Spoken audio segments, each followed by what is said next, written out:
Hello, my name is Daniel, and with special thanks to Zone 3, I'm on my road to Challenge Roth. 3 weeks on Sunday, I was taking part in Challenge Roth, one of the biggest triathlons on the circuit, and I absolutely cannot wait.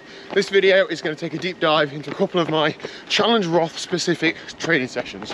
So to give you a little bit of background, I've mainly focused this year on middle distance triathlon, but a week ago I was given the opportunity to attend this race. So I've got a 3-week block in which to get myself as ready as I can be for the full distance. Now, I already do quite a lot of triathlon training, so there's not really much more I can fit in. I've changed a couple of sessions to make them more specific to the event. One of which is this session, is my long run. Now, a long run for a middle distance tri, for me, is anywhere between 10 and 13 miles. A long run for a full distance needs to be longer than that. So today, I've not really put on loads of miles. I'm hoping to do 16-ish, I think. And more than anything, I'm aiming for time on feet. I'm aiming to do 2.25 hours on running. I did 1 hour 45 last week, so that's a decent increase. As well as all this triathlon stuff, I also do road racing, crit racing, all sorts. So if you're interested in any of those sorts of things, hit subscribe down below. Now, the lady holding the camera is my good lady Liz. Liz is a camera woman, chief supporter, top support team, aren't you, Liz? Yeah. And we're actually out on Friday morning. Now, we both work full time. Liz is on half term. She works in a school, doesn't attend a school. And I'm working from home today, which I'm very lucky to be able to do. So we've got out at the crack of dawn for me, which is about 6:15, to do this run, because that's the only way I'm going to fit it in over the next few days. And as age group triathletes, that's what we do, isn't it? Fit it in when we can. So I'm hoping to be back for about 8:30, time for a shower and breakfast, to sit down at my desk for 9 o'clock and spend all day telling everybody about the run that I've done this morning, because that's what you do, isn't it? You act really smug all day. So I've been averaging just over 9-minute miling, and that is absolutely fine. I did Outlaw Half Nottingham a couple of weeks ago, and I averaged just over 7-minute miles for the half marathon. So this is cruisy, but that's the point of it. I haven't done this long endurance training, so I don't need to put myself in a hole. I just need to spend a couple of hours running, I think, anyway. And then as well as that, there are a couple of other Roth specific things that I'm doing, one of which is running on gravel. A lot of the run courses on gravel. Another one of which is I'm going to do a little bit of heat prep on this session, but I'll show you that very shortly.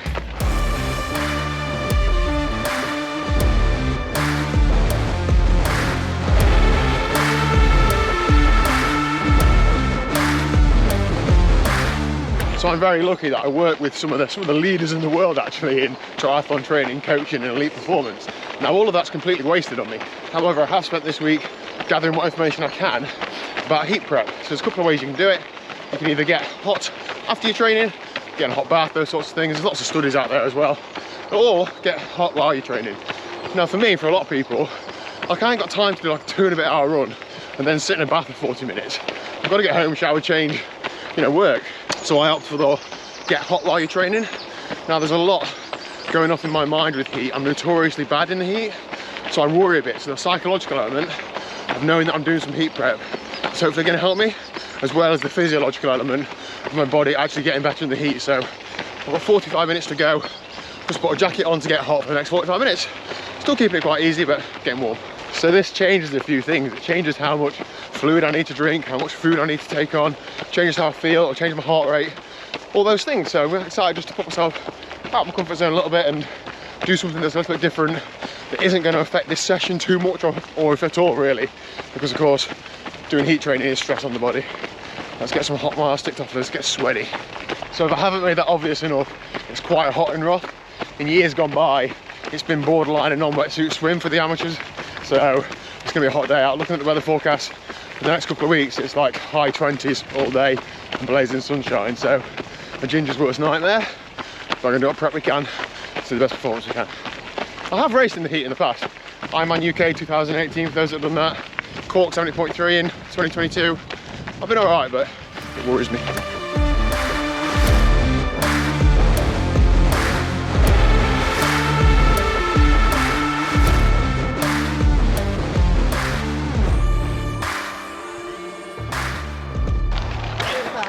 See you, Liz, thanks for the support. Bye. Liz is going out for the day with her grandma and I'm making her be late. Right, what are the stats? I'll put them on screen now, but it was 2 hours and 11 minutes, average heart rate 126, average pace just over 9-minute miling. That is absolutely fine, exactly what I wanted to do. It felt nice and cruisy. I feel really hot right now and I'm keeping my jacket on just to walk back about I don't know, 2 or 3 minute walk just to really soak up the heat. I don't know. I pressed on a little bit in the last 20 minutes just to try and get my temperature up a little bit.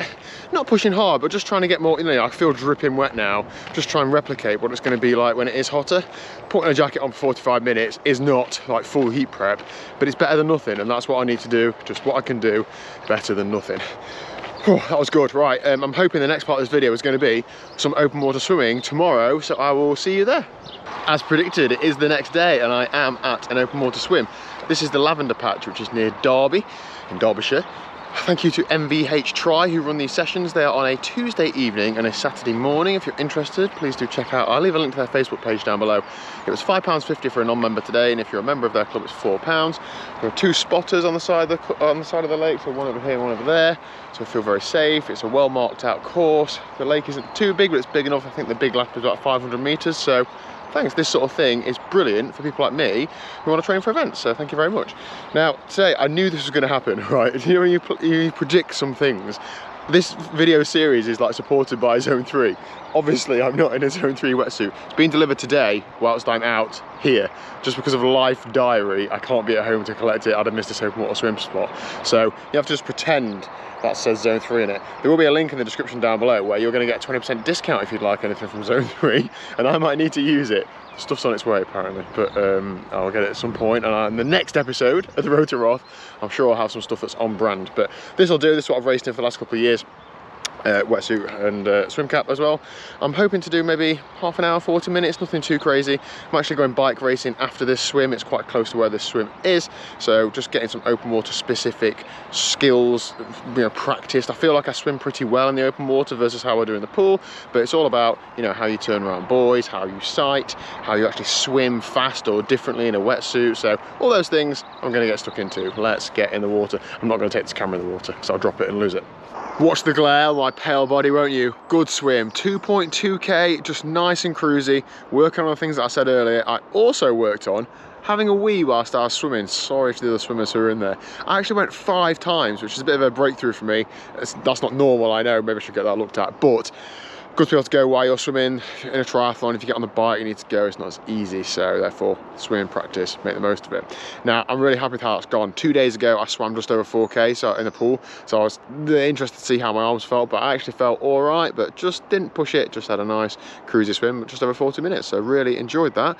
That is it for this episode of the Road to Roth series. There's going to be a few more coming out before the actual event, probably some bike stuff and some run stuff in the next week or so. Thank you very much for following on for this series. All of my training is on Strava down below. I'm really enjoying doing this. If I can tick off another 2 weeks training, the same as this 1 week I've just done, I'll be a happy boy. So thank you very much. Roll the super sick. Da, da, da, da, da, da, da, da, da.